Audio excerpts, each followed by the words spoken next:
Hi, everybody. This is Jen Mama, Leanne. And yes, I look a fright. I just washed my hair and I'm going out to see what AT&T can do to help me fix my SIM card because the phone says something's wrong with it. Anyway, um so I'm not going to do a tag right now, but I'm just going to say some things and ask a couple of questions. Yeah, questions. But it's not really a tag, unless you want it to be. Okay, I want to tell you some things I learned in school.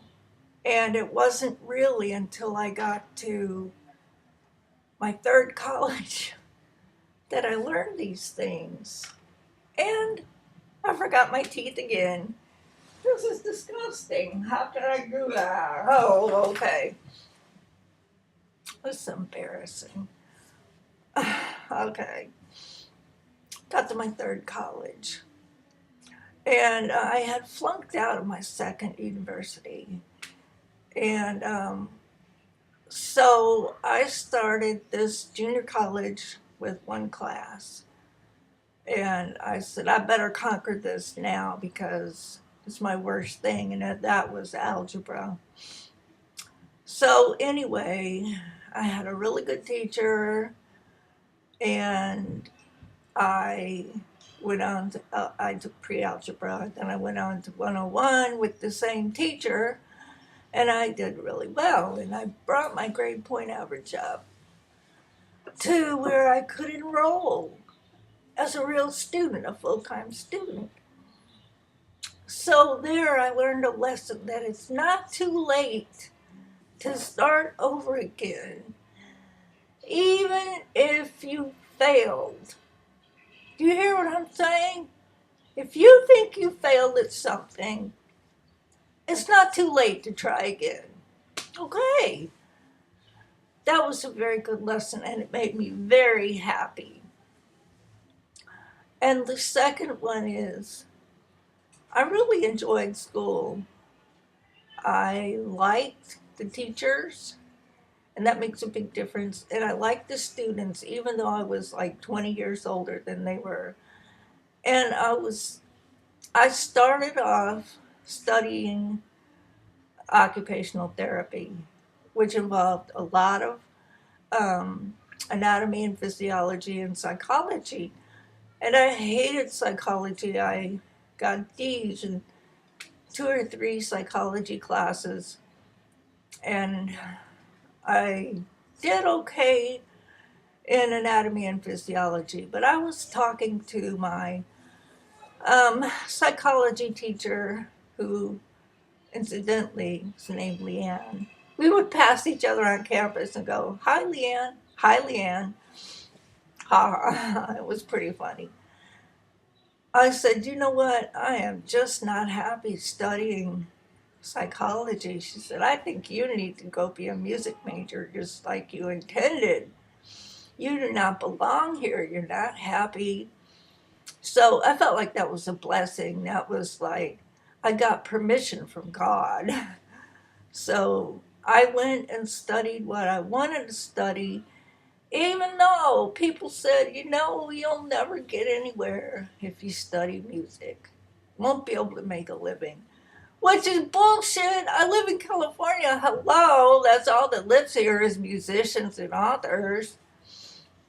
So anyway, I studied music. I did very well. I did so well that I didn't graduate with honors, but just about. But that doesn't matter. Okay, the next thing I learned, I was at the university by then, and the psychology, blah, blah, blah. That was at the university. So before I left that major, I was still in my anatomy and physiology class, and we had a lab. And the lab has a cadaver, which part of our learning, check the time, was to inspect this cadaver and stick our hands in and poke around. And The cadaver didn't have a head, but I don't care about that, okay? Probably some dental school had it. So the cadaver had already been dissected, and thank God, because you can only dissect the body one time.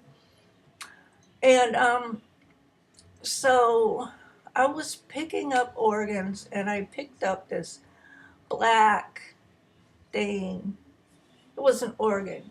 It was about maybe that big, maybe smaller, not much.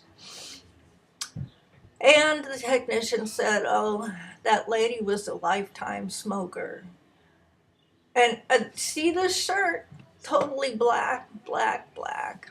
It was blacker than that.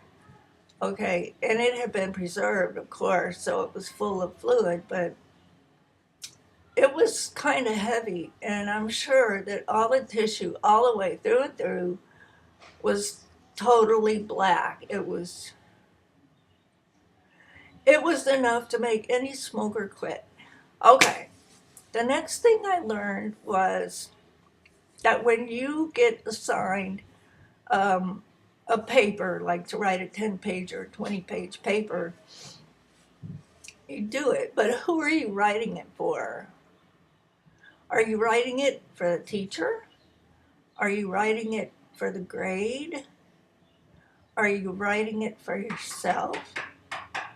Or are you writing it to someone who has no idea about your subject and you're explaining it to them so they understand? Okay, that's A, B, C, or D, and I would like an answer for this question because it could be any one of the four, and I just want to know what you think, and I'm not going to tell you what I think because I already know what I think. That's so mean. That's so rude. And the last thing I learned more, but my time's running out.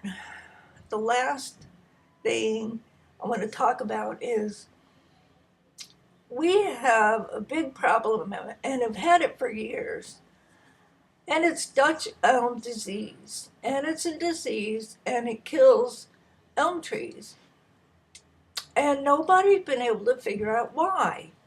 Well, the students at my university, um, they changed the college to a university, built new buildings, and brought in, created a research department. So I think they were science students, did a lot of research. I think they found out a possible source for it, and they were able to work with scientists locally and beyond and try to tackle Dutch elm disease. Now, it's been 10 years since I've been there, and I haven't really stayed in touch with the school, which is ridiculous because it's right down the street. But hey, maybe I should find that out for you. So after you go to this school, what you have learned is critical thinking.